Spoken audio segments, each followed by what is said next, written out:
Et salut à tous les amis, ici le Star Warsien. Et aujourd'hui, si on est là, c'est pour du lourd. En effet, aujourd'hui, on va analyser le nouveau trailer de l'épisode 9 qui est sorti pour la D23. Alors, on commence tout de suite. N'hésitez pas à mettre un like. Et on commence par plusieurs plans des autres films que je ne vous montrerai pas parce que ce n'est pas intéressant. Il n'y a pas beaucoup de théories. Et on commence sur le premier plan avec les nouvelles images, avec toute notre fine équipe, c'est-à-dire Rey, Poe, C3PO, Chewbacca et Finn, qui sont sur une planète qui n'est pas Jedha. Ça a été officialisé, ça a un nom que je vous afficherai au montage parce que je ne l'ai plus en tête. Et on voit ici le Faucon Millennium, ça veut dire qu'il ne sera sûrement pas sur un plan qui est après là. Je vous expliquerai parce qu'après je remontrerai tous les plans pour une grande théorie que j'ai élaborée qui en fait pourrait être totalement tout le scénario du 9. Ils vont sur une planète, donc qui n'est pas Jedha, avec sûrement des inspirations, notamment au niveau des montagnes et au niveau des petits habitants qui font passer aux moines de Jedha. Je vous mettrai une image à la fin de la vidéo, comme d'habitude. Ensuite, on continue sur un plan avec Leia, qui fait sûrement écho au plan où elle enlace Rey. Peut-être que Rey s'en va, je vous expliquerai ça plus tard. Ensuite, on passe sur un magnifique plan de la flotte de la Résistance. On peut notamment apercevoir des Y-Wing de la République, ces vaisseaux qui sont des B-Wing, ainsi que des X-Wing et des X-Wing de la Résistance.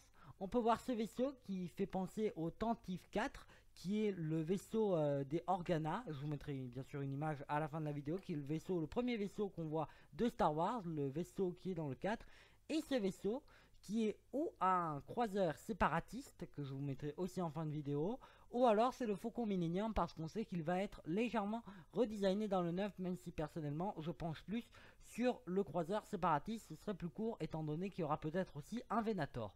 Et on continue avec un magnifique plan de destroyer qui nous amène sur une flotte de croiseurs de l'Empire, apparemment dans un système inconnu. Je vous expliquerai après. Là je vais assez vite, je décris ce que je vois et après je vous exposerai toute ma théorie du début. Ensuite on voit Finn avec un nouveau personnage qui lui ressemble dans un vaisseau qui n'est sûrement pas le Faucon Millennium, étant donné qu'il y a un autre pilote là, sûrement en pleine bataille parce qu'on peut voir à peu près le même atmosphère que l'endroit où il y a les croiseurs derrière. Et ensuite il y a C3PO avec les yeux rouges, sûrement capturé par le premier ordre. Ensuite nous voyons un rayon de sûrement une super arme, puis un plan où Kylo Ren va combattre Rey, puis ensuite des plans que je n'ai pas capturés parce que pour moi ils ne sont pas intéressants, où Rey s'entraîne, puis juste avant le dernier plan on entend le rire de Palpatine et la respiration de Vador avant de voir une Rey du côté obscur. Bien, bien, maintenant que la partie mise au point est finie, nous allons pouvoir passer à une grosse théorie qui va au moins résumer la moitié du scénario du 9. C'est vraiment une grosse théorie avec deux petites théories à la fin qui vont aussi venir et qui vont pouvoir, on va dire, enrichir la vidéo. Il y a d'autres théories qui n'ont rien à voir avec celles que je vais vous présenter là. Et il va y avoir une vidéo bonus en fait où je vous présenterai ces théories que j'ai trouvées. Donc bien sûr toutes les théories sont personnelles, même si elles peuvent être communes avec plein de youtubeurs, parce que je n'ai pas regardé beaucoup de vidéos sur ce trailer. Je n'en ai regardé que deux en fait hein. Et je n'ai pas pris de théorie, vraiment ce sont des théories personnelles, je ne prétends pas détenir la vérité universelle, donc excusez-moi si cette théorie est fausse, et revenez pas après l'épisode 9 dire que j'avais tort, ce ne sont que des théories. Alors on commence notre théorie et on remonte bien avant Star Wars le réveil de la force pour arriver juste avant la mort de Dark Sidious. Dark Vador est sur le point de jeter Dark Sidious dans le vide, et à ce moment, on le sait, c'est officiel, il ressent quelque chose de très puissant dans la force. Ce quelque chose, c'est Snoke. Il va mourir, et grâce au côté obscur, il va se lier avec un morceau de l'étoile de la mort qui va réussir à faire rentrer dans une route de l'hyperespace pour ressortir sur une autre planète, on ne sait pas quelle planète c'est. L'esprit de Dark Sidious va attirer Snoke vers lui et va le faire tomber du côté obscur en lui donnant un ordre très simple. Trouver un nouveau Dark Vador pour Dark Sidious. Snoke va faire, il va trouver un premier apprenti qu'il va laisser tomber, ce serait son premier apprenti qu'on ne connaît pas, pour trouver Ben Solo Kylo Ren, le petit-fils de Dark Vador, avec beaucoup d'obscurité en lui. Il va proposer cet apprenti à Dark Sidious, Et Dark Sidious va dire que c'est un meilleur apprenti que l'autre et ils vont tous deux délaisser l'autre apprenti. Et on revient sur une phrase très précise de Snoke: tu n'es pas Vador, tu n'es qu'un enfant avec un masque. Kylo Ren serait au courant que Palpatine est proche de lui et qu'il voudrait en faire son nouvel apprenti, et donc il voudrait de cette manière pouvoir ressembler le plus possible à Vador, et Snoke en fait le détruit complètement lorsqu'il prononce cette phrase qui lui montre, il le rabaisse complètement, que ce n'est pas Dark Vador mais ce n'est qu'un enfant avec un masque. Et quand Kylo Ren parle au masque de Dark Vador dans l'épisode 7, ça aurait pu être une vision de tous les actes vraiment méchants du côté obscur de Dark Vador que l'aurait envoyé Dark Sidious dans le casque, et quand Kylo Ren touche le casque ou fait quelque chose comme ça, eh bien il a une vision. Voilà.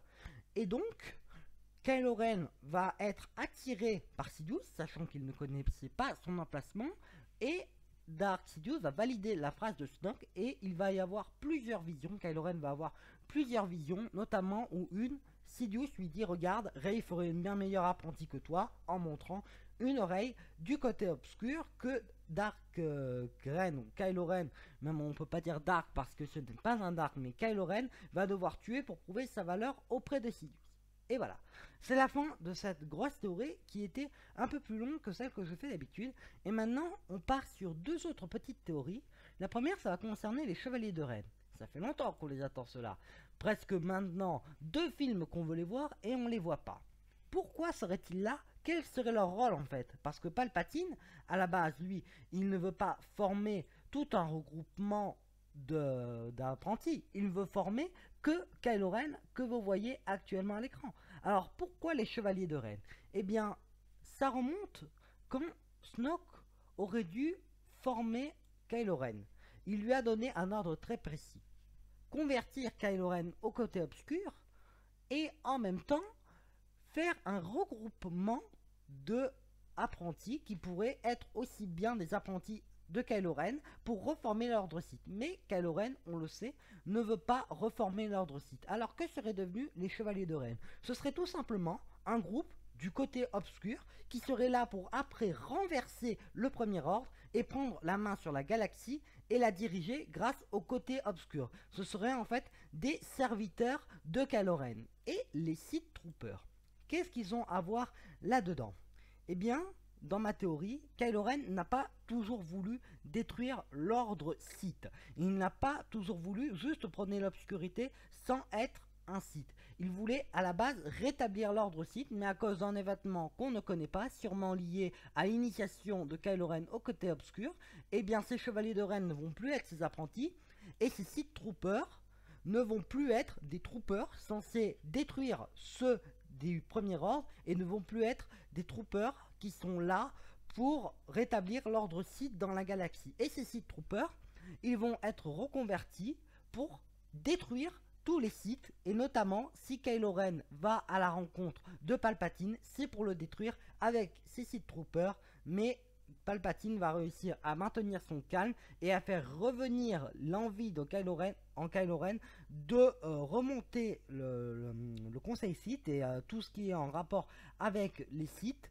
Et donc les Sith Troopers vont garder leur nom et en fait ils vont renverser totalement le premier ordre et la galaxie va être de nouveau dirigée par les Sith. En fait, ce que j'essaye de vous expliquer, c'est que Palpatine va réussir à vraiment changer toutes les idéologies qu'on a pu se faire sur Ben Solo, et on sait que Palpatine peut faire ça. Il est très puissant dans le côté obscur, il peut changer en fait tout ce que Kylo Ren avait envie, et finalement il peut convaincre Kylo Ren de refaire un ordre Sith au service de Dark Sidious.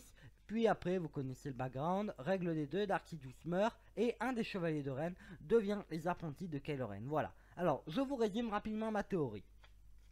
Palpatine découvre Snoke, il le convertit au côté obscur, lui charge de trouver des apprentis pour lui. Il trouve Kylo Ren, puis un autre groupe qui est aussi puissant dans le côté obscur qu'il nommera les Chevaliers de Ren. Snoke va mourir des mains de Kylo Ren, puis va être attiré par Palpatine jusqu'à l'endroit où il y a le débris de l'étoile de la mort. C'est l'image que vous voyez tout au fond derrière Kylo Ren et Snoke. Il va réussir à, comme j'ai dit, à attirer Kylo Ren et va réussir à lui faire changer d'idée, et plutôt que d'annihiler les Sith, il va vouloir les rétablir, sachant que l'épisode 9, selon certaines sources, n'est pas le dernier épisode, et j'ai trouvé sur internet qu'il y aurait peut-être un Star Wars 10, 11, 12. Et dans ces cas-là, on tomberait comme dans l'épisode 3, où c'est le noir, la noirceur, qui dirige la galaxie. Et voilà, c'est tout pour cette vidéo, j'espère qu'elle vous a plu, n'hésitez pas à lâcher un like, dire si vous êtes d'accord ou pas avec cette théorie dans les commentaires, je vous y répondrai personnellement. Sinon on peut avoir un petit débat dans le respect, bien évidemment. N'oubliez pas non plus de vous abonner si ce n'est pas déjà fait, on est presque aux 100 abonnés, et aux 100 abonnés, on va faire un gros projet, il y a des bandes annonces qui vont sortir dans pas longtemps. Alors voilà, c'est tout pour aujourd'hui, et à bientôt pour de nouvelles théories et autres vidéos sur Star Theory.